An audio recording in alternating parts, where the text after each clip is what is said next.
Good afternoon. The Subcommittee on Federal Workforce, Postal Service in the District of Columbia. Hearing will now come to order. Welcome, Ranking Member Chaffetz, members of the Subcommittee, hearing witnesses, and all those in attendance. In light of the District of Columbia's ongoing efforts to minimize the amount of lead in its water, particularly since the 2000 to 2004 lead in the water crisis, I've called today's hearing to look into how the district and the federal government can reduce the amount of lead that D.C. residents are exposed to, and to learn what steps, if any, should be taken to identify children exposed to lead during the lead in the water crisis. The Chair, the Ranking Member, and the Subcommittee members will each have 5 minutes to make opening statements, and all members will have 3 days to submit statements for the record. I now yield myself 5 minutes for my opening statement. Ladies and gentlemen, again, let me welcome you to the Subcommittee's oversight hearing entitled Lead Exposure in D.C., Prevention, Protection, and Potential Prescriptions. From a health and safety perspective, today's hearing provides the Subcommittee with an important opportunity to take a prospective look at issues of lead and lead exposure in D.C. and to discuss what district and federal government can do to help protect the more than 600,000 District of Columbia residents and the millions of people that visit our nation's capital every year. There's an old saying that the only good lead is no lead, and although we may never actually meet the objective standard, given the various sources of lead that exist, I do believe it's critical that we continue to work to limit and reduce the level of exposure of D.C. residents, particularly of infants and children, particularly susceptible population, as well as to fully inform the public about their options if exposure to lead does occur.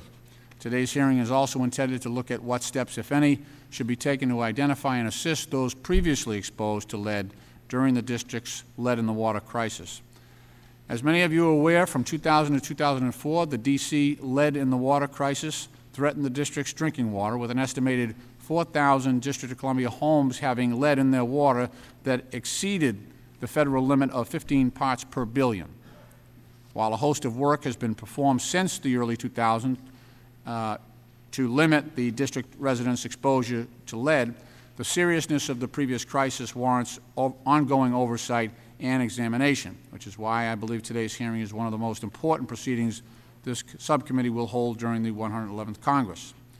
It's my hope that today's hearing will examine a myriad of topics and questions ranging from current practices to treat and deliver high-quality drinking water to residents of the district, to recent improvements in agency coordination and the dissemination of accurate and timely information to the public about whether or not their homes are at risk to exposure to lead, and to look into what actions can be taken to ensure the prevention of another crisis. I'd like to thank my colleague, the Honorable Congresswoman Eleanor Holmes Norton, for her years of work on this issue.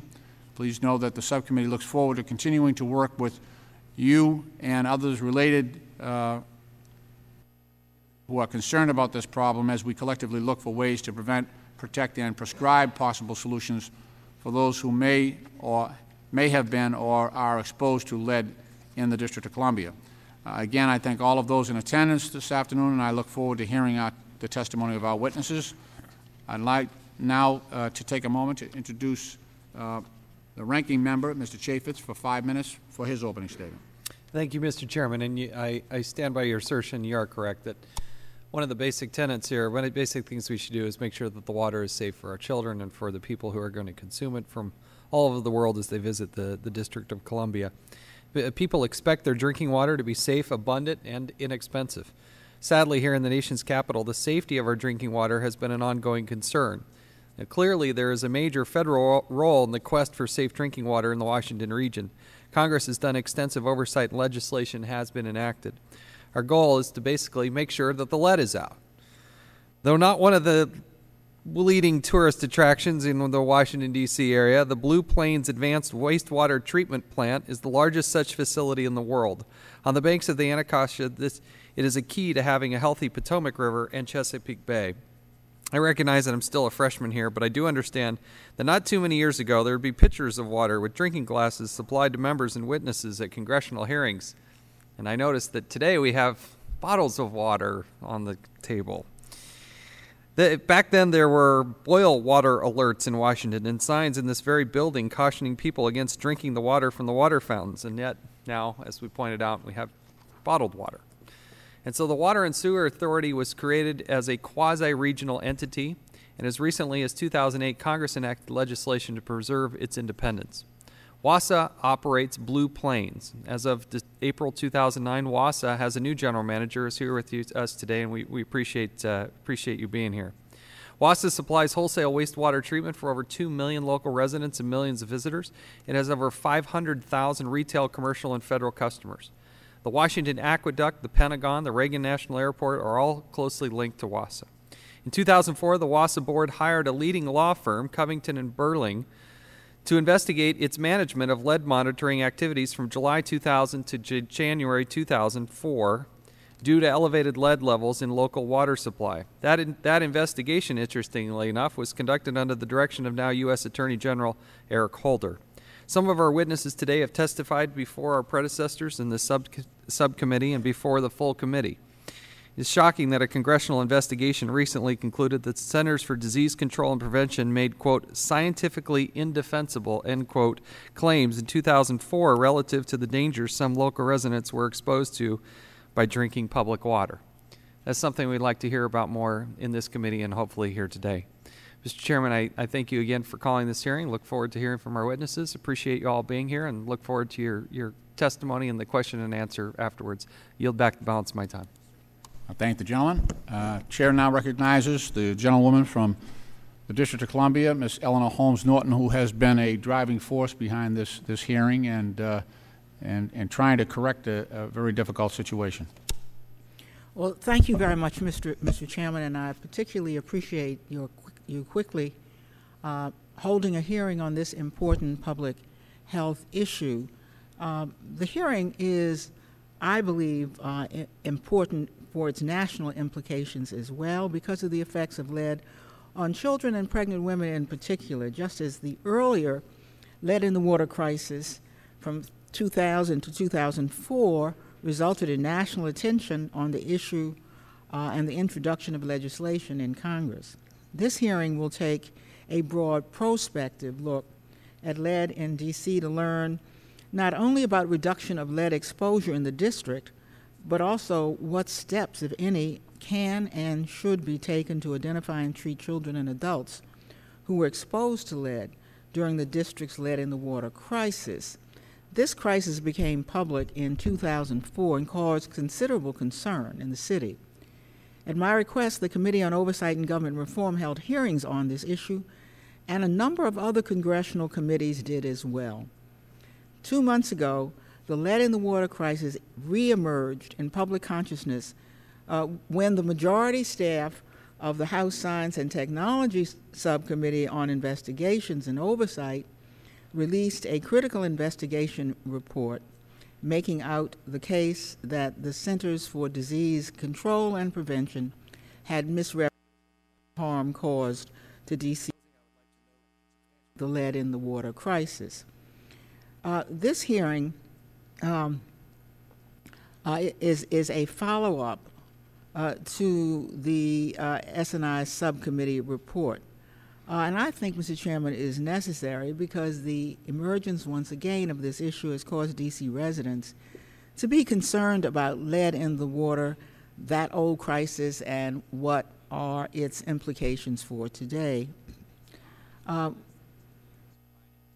We call to the attention of residents that for the past several years, however, lead in the water has been below the U.S. Environmental Protection Agency action level of 15 parts per billion.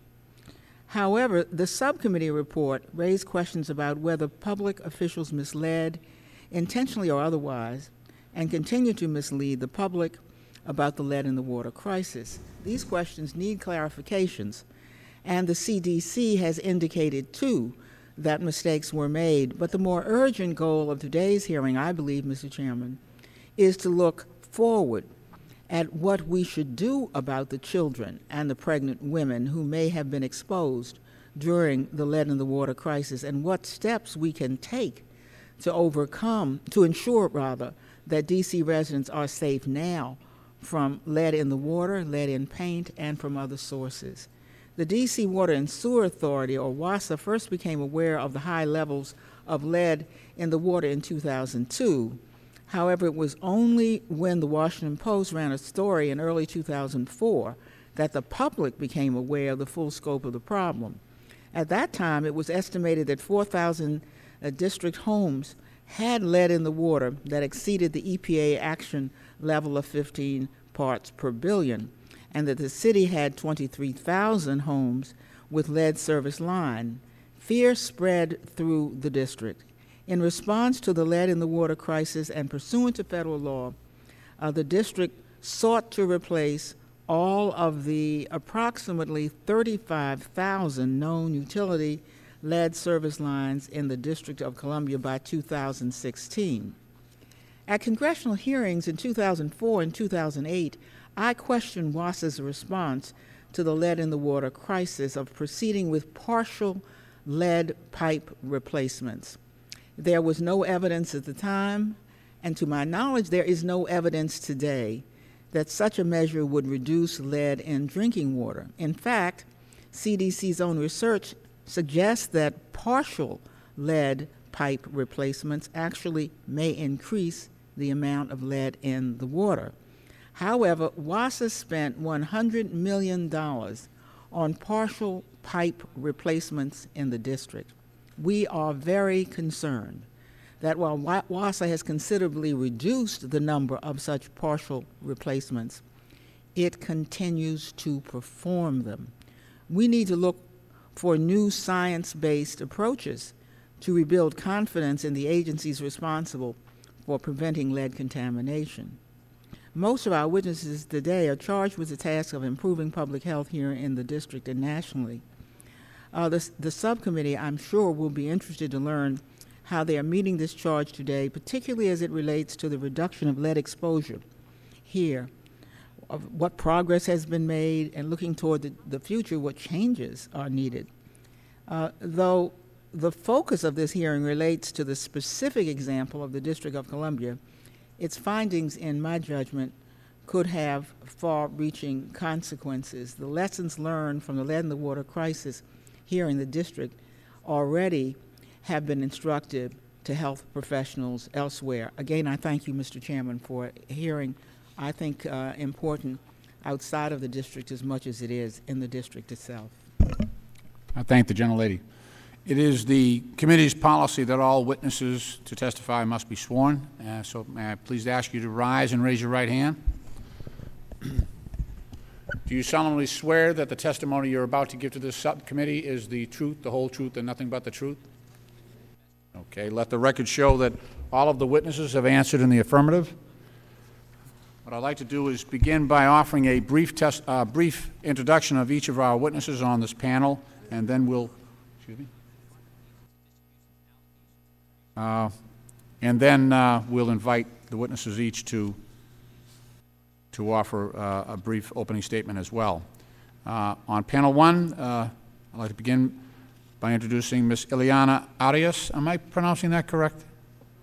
Okay, that was luck, pure luck. Currently, Ilana Arias currently serves as Deputy Director at the Center for Disease Control and Prevention. In 2005, she was also appointed as the Director of the National Center for Injury and Prevention Control. Prior to joining the Centers for Disease Control and Prevention in 2000, she was the Director of Clinical Training and a Professor of Clinical Psychology at the University of Georgia. Mr. Thomas Jacobus has been the General Manager of the Washington Aqueduct since 1994. He is responsible for overseeing one of the largest municipal water treatment operations in the nation. Prior to his arrival at Washington Aqueduct, Mr. Jacobus, a registered professional engineer, spent more than 25 years with the Army Corps of Engineers in military assignments around the world. Thank you for your service. Mr. George Hawkins has been the General Manager of the D.C. Water and Sewer Authority since September of 2009. In this position, Mr. Hawkins oversees all of the D.C. Water and Sewer Authority's operations and is responsible for carrying out their strategic plan for the utility. Prior to this, Mr. Hawkins served for 2.5 years as the Director of the District Department of the Environment, an $80 million agency with 300 employees. Mr. Christopher Tulu was named Acting Director of the District Department of the Environment in May of this year. Mr. Tulu has over 10 years of experience in Congress, including his position as Cabinet Secretary for the Delaware Department of Natural Resources and Environmental Control. He also worked as an advisor on the Clinton Climate Initiative's Carbon and Property Reduction Project. Excuse me, Carbon and Poverty Reduction Project.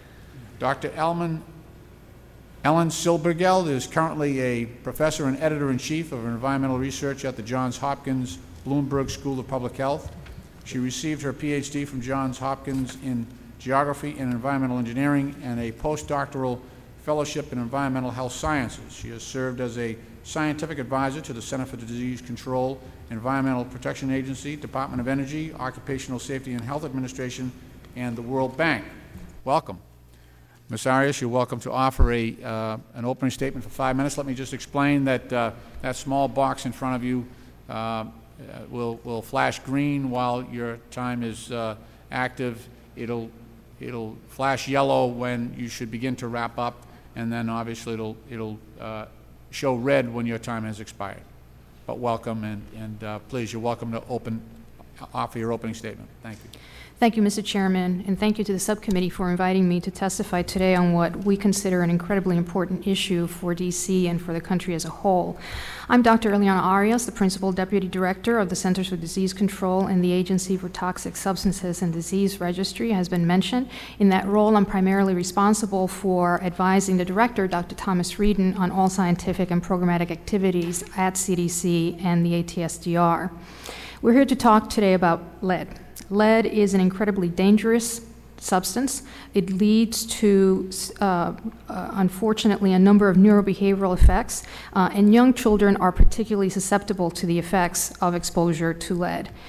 Lead exposure in the child's environment must be controlled and eliminated as much as possible. At CDC, essentially, we adopt a zero tolerance for lead, even though we recognize that removing all traces of lead in the environment may not be possible. However, we are committed to driving those numbers down as much as is feasibly possible and that we can.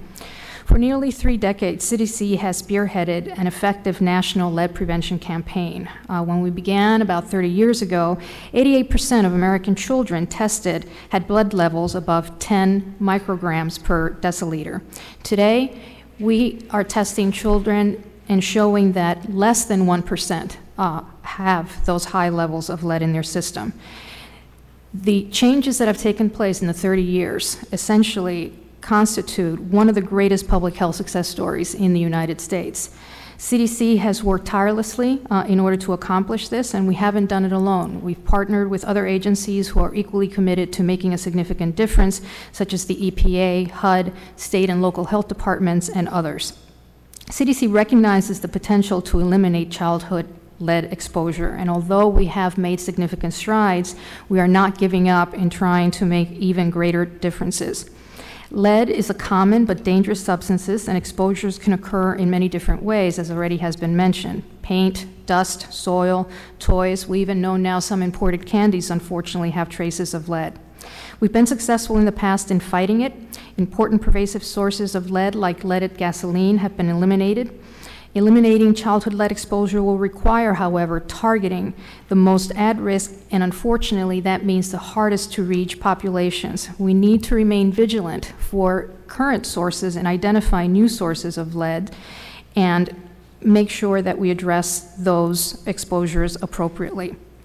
CDC continues to work with DC to protect its children from lead exposure. Today, the DC program is a very effective program at reducing childhood lead exposure, screening at-risk children, and ensuring that exposed children get effective case management. DC Council has adopted and implemented a lead poisoning prevention law that is one of the strongest in the nation.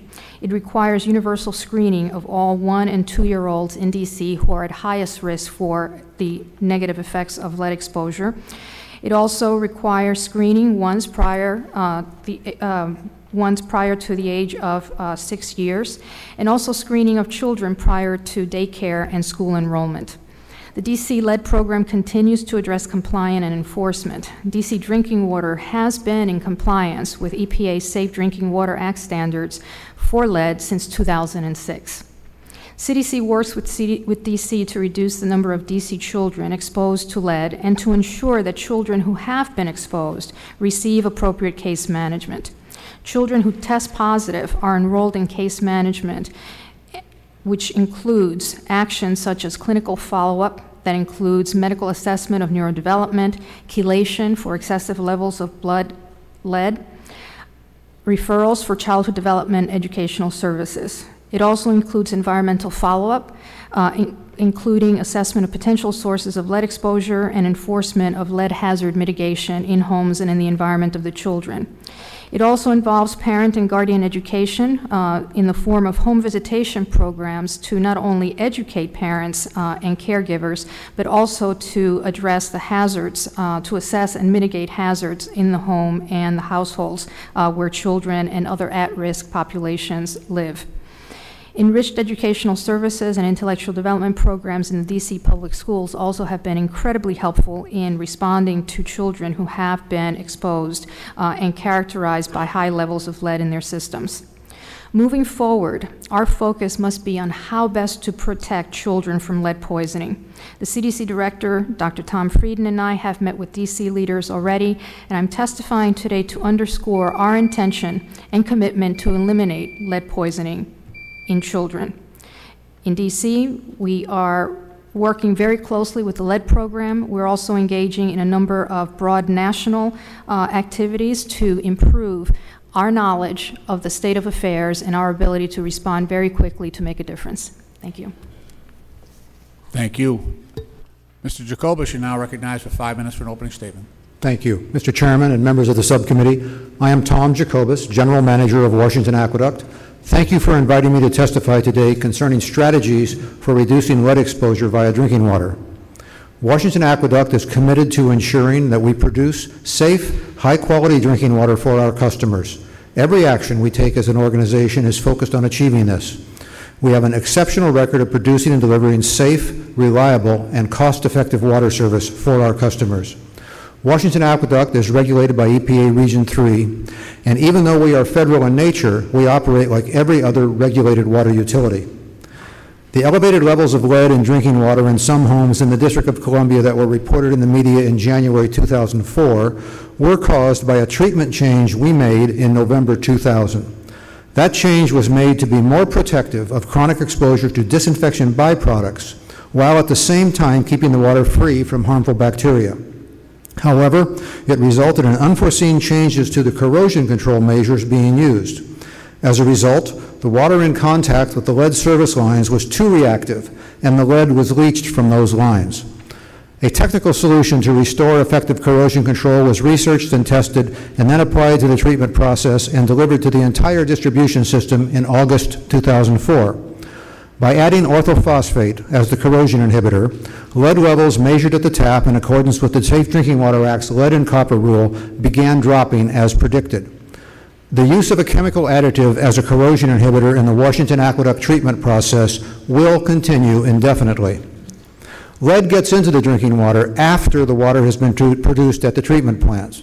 Nothing in the treatment process adds lead to the water, and the network of public water mains that transport the water to the homes does not add lead. Lead can only be introduced to the drinking water if lead service lines connect a residence to the water main, or if there's a galvanized pipe in a residence which has had a lead service line, if there is lead in solder joints in home plumbing, or if there is lead in plumbing fixtures in the homes. However, if the treatment plants have optimal corrosion control techniques, the possibility of lead leaching into the drinking water in the home can be very significantly reduced because the corrosion inhibitor creates a non-reactive surface inside the pipes and fixtures. To confirm analytical calculations and bench tests of corrosion control chemistry, Washington Aqueduct built an array of lead pipe loops and set it up at the Dale Carlia Water Treatment Plant to mimic home water use conditions. Looking forward, this lead pipe loop array will be a test bed for analysis of the effects of any future change to water chemistry or treatment techniques. We will investigate thoroughly what happens to corrosion control. All of this will be evaluated by our consultants and then by the Environmental Protection Agency before any future treatment change is made. We have followed this review procedure with the ongoing change in the form of the disinfectant we use. Instead of having chlorine gas delivered to the water treatment plants, we are converting to the use of an aqueous form of chlorine known as sodium hypochlorite. We are confident that through precise water chemistry control, our customers can maintain compliance with the lead and copper rule. That confidence is based not only on science, but also on collaboration with our customers. We have the very best equipment for analyzing lead concentrations, and we share the data with our wholesale customers. We have regular meetings to discuss water quality, and we get excellent feedback. Even with optimum corrosion control chemistry in a system that is fully compliant with the lead and copper rule, as long as there are homes with lead service lines, lead solder, or plumbing fixtures containing lead, the water delivered to those homes may pick up some concentration of lead. However, by following the directions that the District of Columbia Water and Sewer Authority has communicated to its customers, everyone living and working in the District of Columbia can confidently drink the water. Mr. Chairman, thank you for the opportunity to offer this testimony, and I look forward to responding to any questions you or other members of the subcommittee may have. Thank you. Mr. Hawkins, you're now recognized for an opening statement for 5 minutes. Mr. Chairman, Congressman Chaffetz, and my Congressman, Congressman Norton, it's a delight to be here today. My name is George Hawkins. For 16 years, you would have heard the name DC WASA for the enterprise I run. Just this morning, we changed the name to DC Water. Our new logo and new phrase can be seen here on the shirt. It is "Water is Life." I'll come back to that. But it is not just a change in name. It is embodying the commitment we have to step forward and take proactive steps, not only for the health and welfare of every customer, every citizen, every resident, every visitor in this city, but every living thing in this city, because water is the fundamental of life. Just to clarify and to recap, we purchase our water from the aqueduct. Our friend Mr. Jacobus, a federal agency, treats the water. We purchase the water and distribute it to every building in the city through 1,300 miles of pipes, 36,000 valves, pump system that is complicated throughout the city. I'd love to show you. Then once